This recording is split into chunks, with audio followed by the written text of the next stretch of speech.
Right now, the American internet is completely losing its mind over a 23-year-old British guy named Ed Matthews. If you've spent even 5 minutes on TikTok or Kick lately, you've definitely seen his face. He is basically the ultimate modern internet villain. Look at my... Yeah, he's currently out there causing chaos all over America, and while everyone is busy typing angry essays about how much they hate him, he's just sitting back laughing because it's giving him millions of views. Honestly, he loves when people get mad at him. The more everyone rages in his comments, the more cash he makes.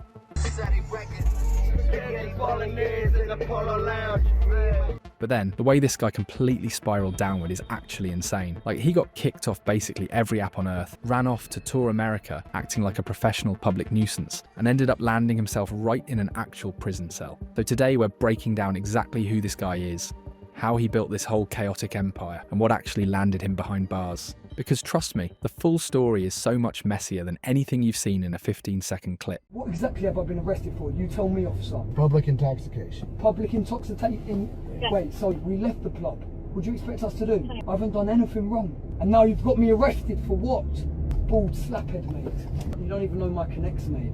If you listen to Ed Matthews on his streams right now, the guy acts like he was just born rich, untouchable, and full of alpha energy. Like he just spawned onto the internet ready to blow up. But if you dig up his oldest archives from back in the day, you will see that little Eddie has been desperate for people to look at him since he was a kid. He didn't just wake up a villain, he was just starving for attention. Long before the security guards, VIP lounges, and kick money, he was just a completely normal kid in England. He went to a regular school, played football on weekends, and lived a basic suburban life. But while his mates were outside or doing homework, Ed was glued to his computer. He was obsessed with early YouTube fame and tried throwing anything at the wall to see if it would stick. Honestly, looking at his old stuff gives you pure secondhand embarrassment. It was the peak era of cringe internet challenges. There is literally an old video floating around of a tiny little Ed trying to do the Chubby Bunny challenge. It's awesome. Hello YouTube, I'm going to do Chubby Bunny Marshmallow. He literally sat in his childhood bedroom, stuffed his mouth with marshmallows, turned bright red and choked on camera just to get clicks.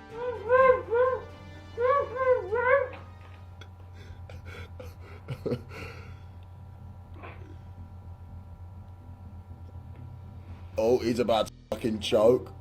Around that same time, he also tried starting a Minecraft channel with his mates. It was super messy and unedited, and the videos got absolutely 0 views. No way! That's all. Listen to play it to the max. But by the time he hit his mid-teens, he realised Minecraft wasn't going to make him rich, so he completely changed directions. He hit the gym hard, and over the next few years, he underwent a significant transformation. This is the part a lot of people miss. Before he became a full-time internet troll, Ed actually tried to build a real career as a fitness influencer. Down in Essex, he even helped run a gym business called Head Fitness Limited. He spent his time posting workouts, giving nutrition tips, and trying to act like a real personal trainer. But this fitness era was exactly where everything changed. Ed noticed something annoying about social media. When he spent hours making a nice helpful video on how to bench press or track food, the video completely bombed. It got a few hundred views and just died. But when he tried acting like a toxic, arrogant gym bro, when he flexed in the mirror, bragged, and insulted people who didn't work out, the comment section completely blew up. People flooded the video calling him names, telling him to humble himself, and showing pure hate. But guess what? The views skyrocketed into the hundreds of thousands. So Ed made a choice. He dumped the fitness business, walked into his parents' garage, turned on his phone camera, and decided to become a full-time internet villain. And yeah, that garage is where the Ed Matthews we know today was actually made. He basically locked himself away in there, used his phone, and started flooding TikTok. He realised that being a slightly annoying gym bro wasn't enough anymore. He had to go completely over the top. At the time, the whole red pill scene was blowing up. Guys like Andrew Tate were getting billions of views by saying wild things about women and relationships. Ed saw that and thought, yeah, I can do that, but I can make it even worse. He stopped caring about fitness and started dropping short, aggressive relationship takes that were made just to make people mad. Culture and old-fashioned prudishness. Bruv, imagine your ting, your future wife, has had 30 other willies inside her. Fuck that. Even like 5 or 7, mate, I ain't involved. And the stuff he said was terrible. He sat in that garage, body-shamed random girls, insulted other creators, and bragged about a rich lifestyle he didn't even have yet. One of his worst videos was his gold analogy. If a woman sleeps with 100 geezers, she's worthless. It's like gold. If it was everywhere and anyone could have it, it loses its value. Bro would genuinely sit there with a straight face and try to argue that a woman's value is directly tied to her body count. He compared women to gold, saying that the more people who touch it, the less pure and valuable it becomes. That's because a woman is the one getting paid. They say if once your woman sleeps with over 5 people, then they find it a lot harder to actually be satisfied with... No, but it's true. Once your woman sleeps with 5 people, they find it harder to be satisfied with a certain man because they've been with so many.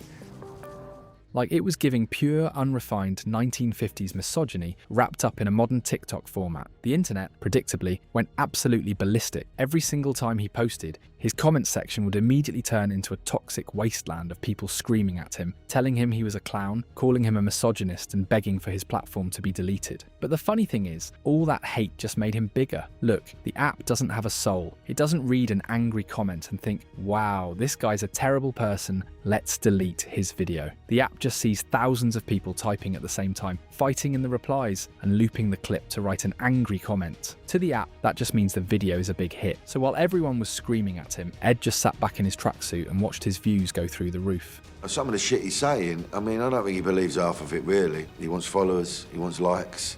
You know, you've got to be slightly controversial for people to pay attention to you. He used everyone's anger to get rich, and he ended up building this massive fan base of teenage boys who genuinely thought he was some kind of hero for saying these uncomfortable truths, like, please be serious. But here is the thing, when your entire personality on the internet relies on being as toxic and offensive as humanly possible, you are eventually going to hit a big wall. And for Ed, that wall was the TikTok moderation team. Look, the app absolutely loathed him. Big corporate companies like Disney or Coca-Cola do not want their ads popping up right next to a British teenager explaining why women are like dirty gold. It is a terrible look for business, and so this led to one of the most chaotic back and forth ban cycles the internet has ever seen. Ed would spend months grinding an account all the way up to 500,000 or even 800,000 followers. Then out of nowhere, TikTok would completely nuke his page for posting all that hate. This man literally had the nerve to set up a backup page the exact same afternoon. But nothing tops what happened next. The whole thing turned into pure comedy when everyone suddenly thought he was from New Jersey. For 2 solid weeks, Ed could not even post a video without his entire comment section getting completely hijacked. It was flooded by thousands of furious Americans who were genuinely convinced he was a white supremacist and a racist. Every single video he uploaded was just buried under people screaming at him, telling him he was going to jail, and demanding that TikTok ban him forever. There was this other guy living across the ocean in a place called Mount Laurel, New Jersey, and he also happened to be named Ed Matthews. But this guy wasn't a 20-year-old internet troll. He was an older, middle-aged man who went viral for standing outside on his porch and launching a truly horrific racist attack against his neighbors. Sentenced to 8 years in prison today for harassing and using racial slurs against his neighbors back in 2021.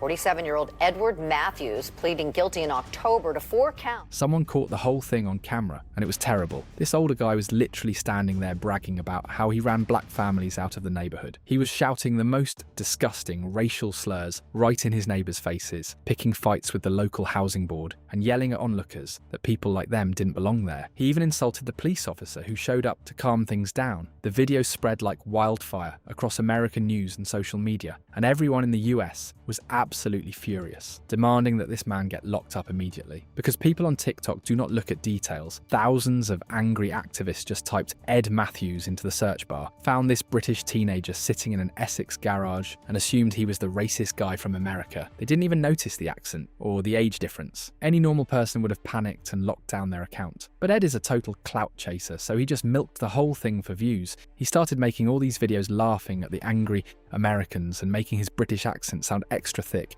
just to wind them up. He didn't care that they were mad. He just sat there laughing his head off because his numbers were going crazy from all that random US traffic. The man is a literal sponge for disaster. And by the time 2023 rolled around, he basically figured out he couldn't just sit in his parents' house forever. So he scrambled for the next big thing and got into influencer boxing. Which makes total sense, because if you spend years telling the internet you're this unbeatable alpha male, people are eventually going to want to see you actually back it up and fight. But if we are being real, he didn't care about the actual boxing. anything. He just wanted the screen time. He started jumping on TikTok lives every single night and starting petty beef with anyone who breathed. He was getting into all this messy, tangled drama with creators like Cal the Dragon and Astrid Wet, constantly pointing fingers and accusing people of faking relationships just to get clout. I don't understand what that's saying, but scrap Cal the Dragon, whatever that means. Oh yeah, that's one of my ops.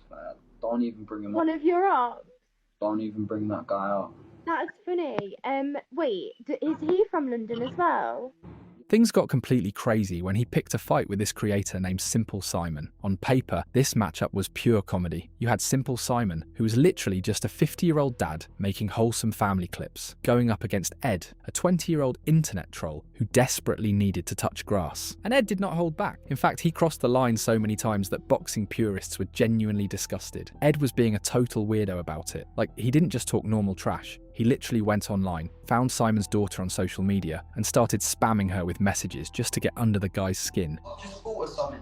The reason you ain't trying to scrap is because, I know why, it's because, yeah, you don't want to see me, you don't want your daughter to see you get knocked out by me, because... He even went down to where Simon's family lived and filmed a video right outside their house. Like, imagine some 20-year-old troll standing outside your house, filming a TikTok for views. It was pure harassment, but his young fans thought it was hilarious. They were completely hooked on the drama, and the hype for the fight reached an absolute fever pitch. Then he brought that exact same energy to the press conferences, and honestly, he pulled off some of the most viral stunts in influencer history. You've probably seen the famous clip on your feed where he just slowly reached into his tracksuit pocket, pulled out a sex toy, and waved it around to mess with Simon's head. He told him it was a present for his daughter. Simon completely lost his mind, which was exactly what Ed wanted. He was just farming him for clips. This is the same size as mine, but she can't have the real thing yet, mate. But here you go, innit? God.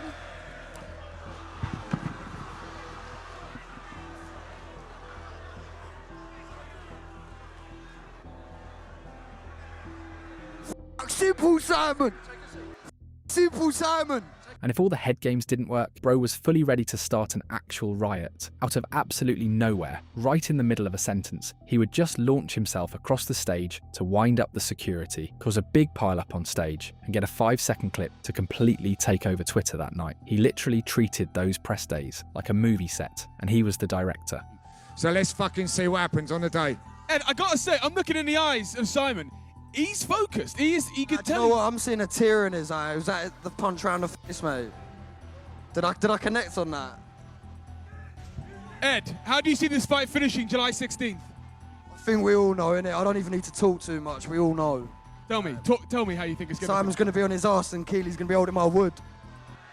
When fight night finally arrived at the arena, Ed actually backed up the talk. He secured an explosive, brutal knockout victory over Simple Simon. But the exact second the ref stopped it, his ego went straight into outer space. He genuinely thought he was the new king of boxing. In round one.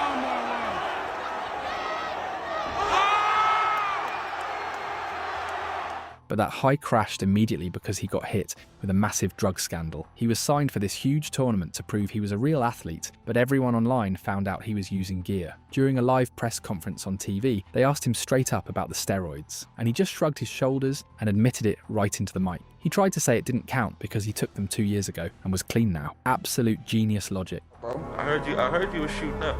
No, well, we're getting tested for this fight, so we'll see. We're getting tested, bro. Are you natty? Yeah, well, 2 years ago, might have dabbled in a bit, but we're getting tested for this fight. The promoters were just sitting there completely shocked, and the whole anti-doping thing turned into a total circus. I didn't know there was testing. I knew about the stories about Ed as well, yes. Did you know about him shooting up 2 years ago? I'd admit it, innit? 2 years ago, yeah. But he got what was coming to him, because in his next fight against the American rapper Blueface, he got absolutely smashed on camera until the ref had to step in and save him. Using that footwork to push forward, he doesn't have to get that close. Once he's there, he's playing Ed's game. It's as simple as that, and he doesn't need it. Yep. Bit of controversy here. He did manage to get a quick knockout against Swarms later on, but the hype just wasn't there anymore.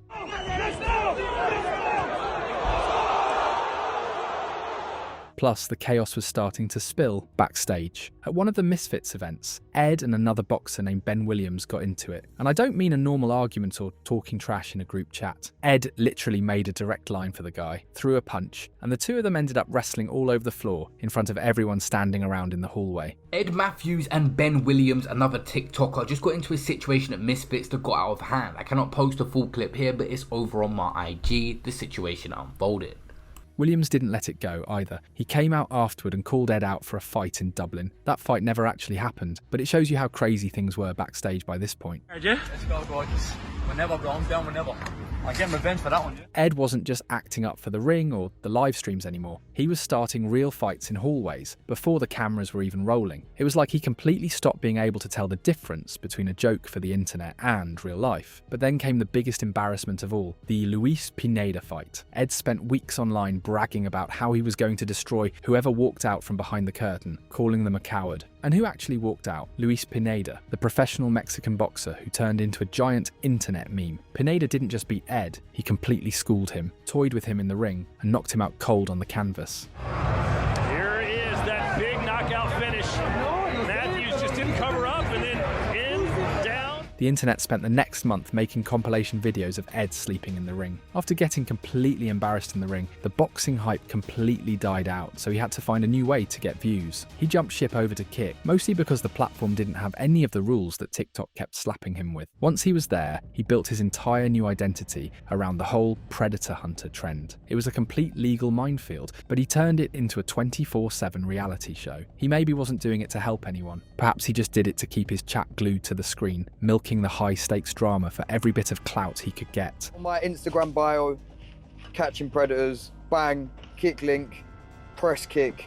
But this whole genre has a really messy history in the UK. There have been vigilante groups doing this for years, and a lot of them actually ended up in prison themselves over how they handled it. Ed either didn't know or didn't care, but the risks caught up to him fast. In June 2024, his streams just completely stopped out of nowhere. There was no goodbye video, no announcement, nothing. It turned out Ed got arrested, got denied bail entirely, and ended up with a 4.5-month sentence. Popular TikTok influencer Ed Matthews has been arrested after performing vigilante-style predator stings. Ed Matthews, whose real name is Edward Matthews, has been arrested on suspicion of common assault, ABH, false imprisonment, and attempting to administer a poison or noxious substance. This follows his involvement with a vigilante group called Predator Shredders, which stream their efforts online to lure men into meeting a 15-year-old decoy before confronting them in person. During the live... And the weirdest part about the whole thing is that the police never once confirmed what the arrest was actually for. There was zero official paperwork put out, but his best mate, Tiki Toki, went live on stream and openly told everyone it was because of the predator content. He claimed it was Ed's first offence and that he did nothing wrong. So even though the police stayed quiet, his own inner circle basically confirmed exactly what the internet already suspected. It was wild. 4.5 months inside with no bail, for a guy who spent years telling his fans he was completely untouchable.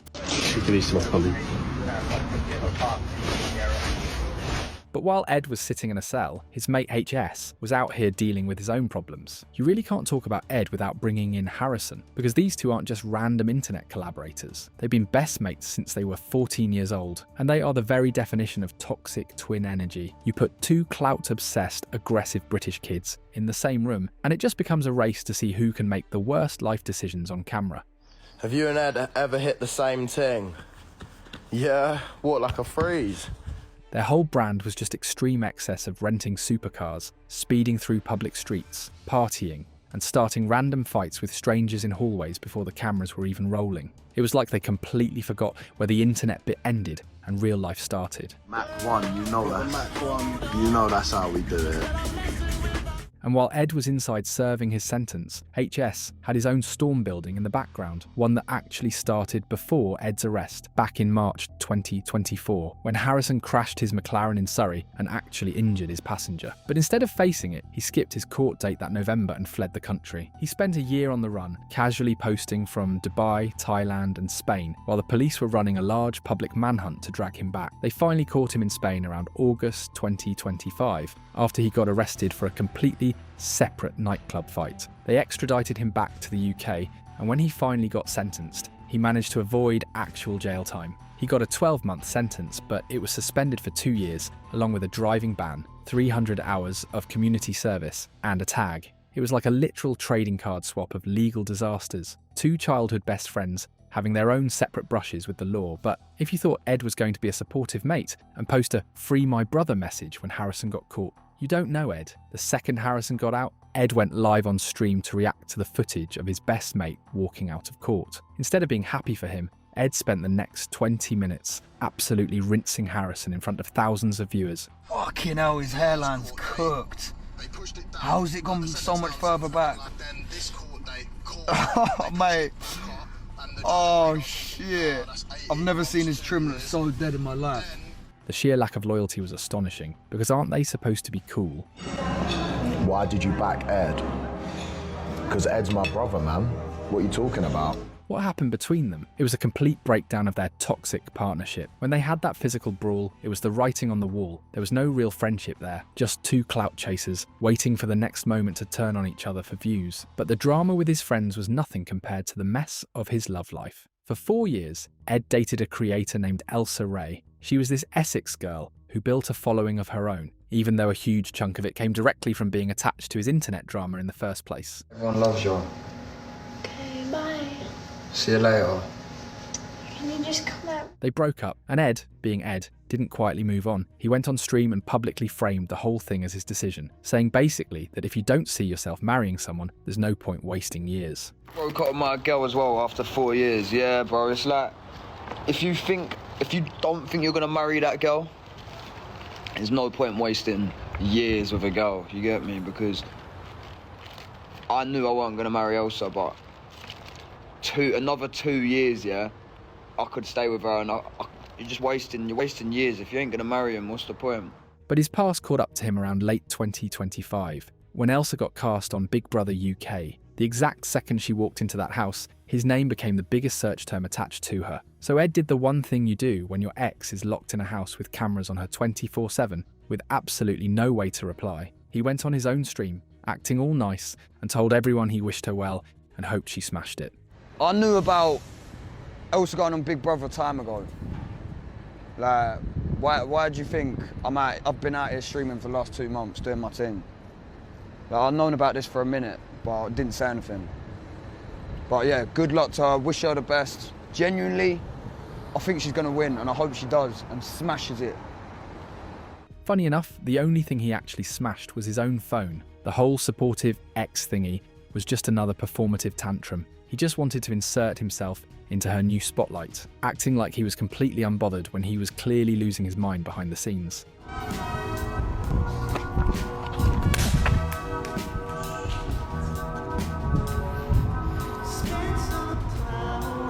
And this is one of the reasons why everyone has been laughing at him lately.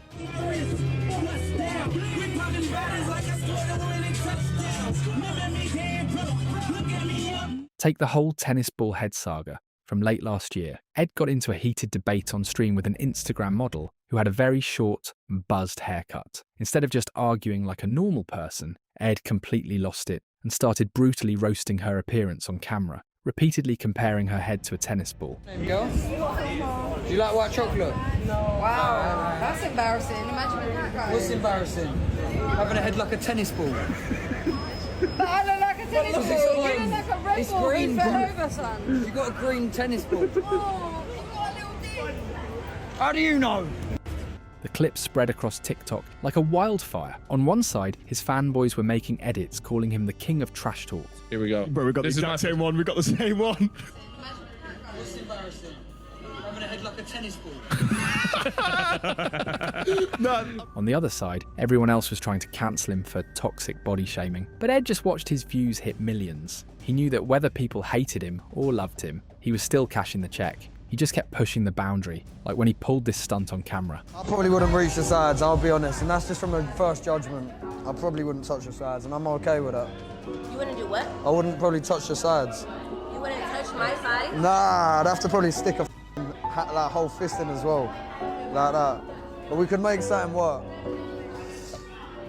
I don't get what you're trying to say. That's crazy and totally unnecessary if you ask me. But nothing, and I mean nothing, prepares you for the nuclear drama that dropped in April to 2026. Ed was live on stream, doing his usual arrogant talking, when the chat started spamming some massive news. Rumours had just leaked online that his ex-girlfriend was officially pregnant. For a guy who acts completely untouchable and unbothered, he completely spiralled into a live-streamed meltdown while his viewers were ruthlessly trolling him, spamming baby emojis and child support jokes at the speed of light. Genuinely, from the bottom of my heart, on God, I'm happy for her.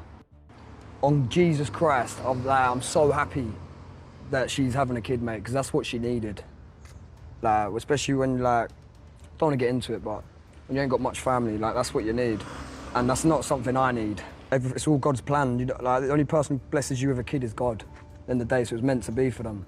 He tried to act like he didn't care, but he ended up spending hours turning his deeply personal, messy relationship drama into standard stream content just to keep the viewers hooked. But then he almost killed himself on stream, and it was terrifying. It was the middle of the night in a full-on blizzard, and the UK roads were caked in dangerous black ice. Anyone with a single brain cell would be doing like 5 miles an hour with their hazards on. But Ed and his mates were out here speeding down the road while the chat was literally begging them to slow down before they killed someone. And look what happened. They completely lost control, spun out, and smashed straight into the side of the road. The fact that they survived this is honestly a miracle. But get this, it turned out the guy driving didn't even have a real license. You genuinely cannot make this stuff up. They almost took themselves out in a snowstorm just to farm a viral clip for TikTok. And he didn't learn a single thing from it. Because this year, Ed started his most unhinged stunt yet. He was living on this bus packed with streaming cameras, driving all around America, and acting like a total public nuisance just to get clout. They took that exact same reckless behaviour over to Texas during a World Cup trip,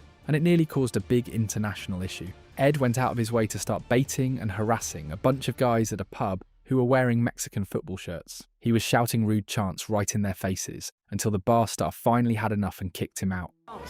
Yo, I'll record. Hey, yo. Can we get back? 1, 2, 3, 4, let's go get battered everywhere they go. You come in? No, you cannot. Mate, they kicked their singles. Oh, wait. Down Jota. Bro, we ain't done nothing wrong.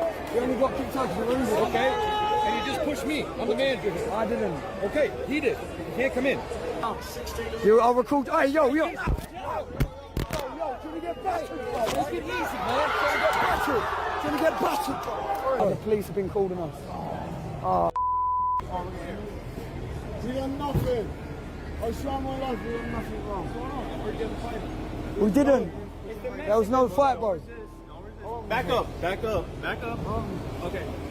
Oh. There we go. Mexico get battered everywhere they go. Everywhere they go. 1, 2, 3, 4. Mexico get battered everywhere they go. Mexico get battered everywhere they go. Everywhere they go. Obviously the cops got called, but instead of just chilling out because he's literally in a foreign country, Ed turned his arrest into a giant joke for the cameras. This man was sitting on the pavement in handcuffs, keeping the stream live and still mocking people while the police were booking him. So yeah, that's Ed Matthews. This dude literally turned every single L into content, walked out of an actual jail cell, and somehow treated it like a footnote instead of a wake-up call. He's not slowing down, he's not humbled, and honestly, at this rate it feels like it's less a question of if he ends up back in cuffs and more a question of where. I'm so happy to be out of that cell. I was in there for 24 hours. I don't even mind. I feel like it's a good thing to go to jail for a day at least, because it makes you more appreciative for what you like, for freedom. And it like, what it does is it just numbs your brain cells, like, because it gets rid of all your endorphins just staring at a wall for 24 hours of a day, you know? So yeah, I've been waiting to get back. I mean, I got to go court, but it was a misdemeanor, so it's a fucking minor.